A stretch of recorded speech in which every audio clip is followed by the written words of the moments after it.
ആലപ്പുഴ ഹരിപ്പാട് വീട്ടമ്മ ഷോക്കേറ്റ് മരിച്ച സംഭവത്തിൽ ഉദ്യോഗസ്ഥരെ സംരക്ഷിച്ച് പ്രാഥമികമായ അന്വേഷണ റിപ്പോർട്ട്. സ്റ്റേ വയർ പൊട്ടിയതല്ലെന്നും ആരോ ഊരിയതാണെന്നുമാണ് KCBയുടെ റിപ്പോർട്ട്. സംഭവത്തിൽ പ്രതിഷേധം ശക്തമാണ്.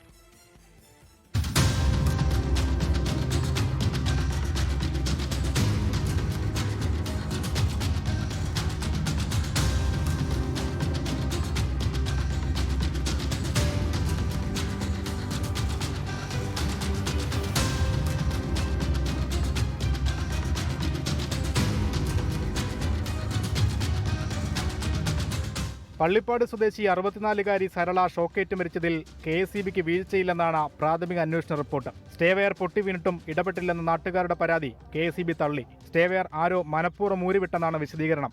സമഗ്ര അന്വേഷണത്തിന് ചീഫ് സേഫ്റ്റി കമ്മീഷണറെ നിയോഗിച്ചെന്ന വൈദ്യുതി മന്ത്രി K കൃഷ്ണൻകുട്ടി. ആ വയറിനെ അഴിച്ചുവിട്ടു, സ്റ്റേ വയറിനെ അഴിച്ചുവിട്ടപ്പോൾ അത് തൊങ്ങുമല്ലോ. തൊങ്ങുമ്പോൾ അപ്പോൾ ആ സ്ത്രീ എന്ത് ചെയ്യോ, അതിൽ പിടിച്ച് വരമ്പിൽ കയറി. അങ്ങനെയാണ് സംഭവിച്ചതെന്നാണ് അവർ പ്രാഥമിക റിപ്പോർട്ട്. എന്തായാലും സേഫ്റ്റി കമ്മിറ്റി അന്വേഷിച്ചിട്ട് എവിടെയെങ്കിലും ഉപയോഗിച്ച് വെച്ചിട്ടുണ്ടെങ്കിൽ അത് തീർച്ചയായിട്ടും നടപടിയെടുക്കും. KCBയുടെ അനാസ്ഥയാണ് അപകട കാരണമെന്ന പരാതിയിൽ ഉറച്ചു നിൽക്കുകയാണ് നാട്ടുകാർ. പ്രതിഷേധവും വ്യാപകം. അജ്ഞാതൻ അഴിച്ചു വിട്ടെന്ന് 2 വർഷം കൊണ്ട് ഇവിടെ തൂങ്ങിക്കിടക്കുക. ഈ കണക്ഷൻ കൊടുത്തപ്പോൾ അവരിത് ന്യായമായിട്ടിത് വലിച്ചു കെട്ടിയിട്ട് ഇല്ലെങ്കിൽ കട്ട് ചെയ്തിട്ട് വേണമായിരുന്നു കണക്ഷൻ കൊടുക്കാൻ. ഇലക്ട്രിസിറ്റി പൂർണ്ണ ഉത്തരവാദിത്തമാണ്.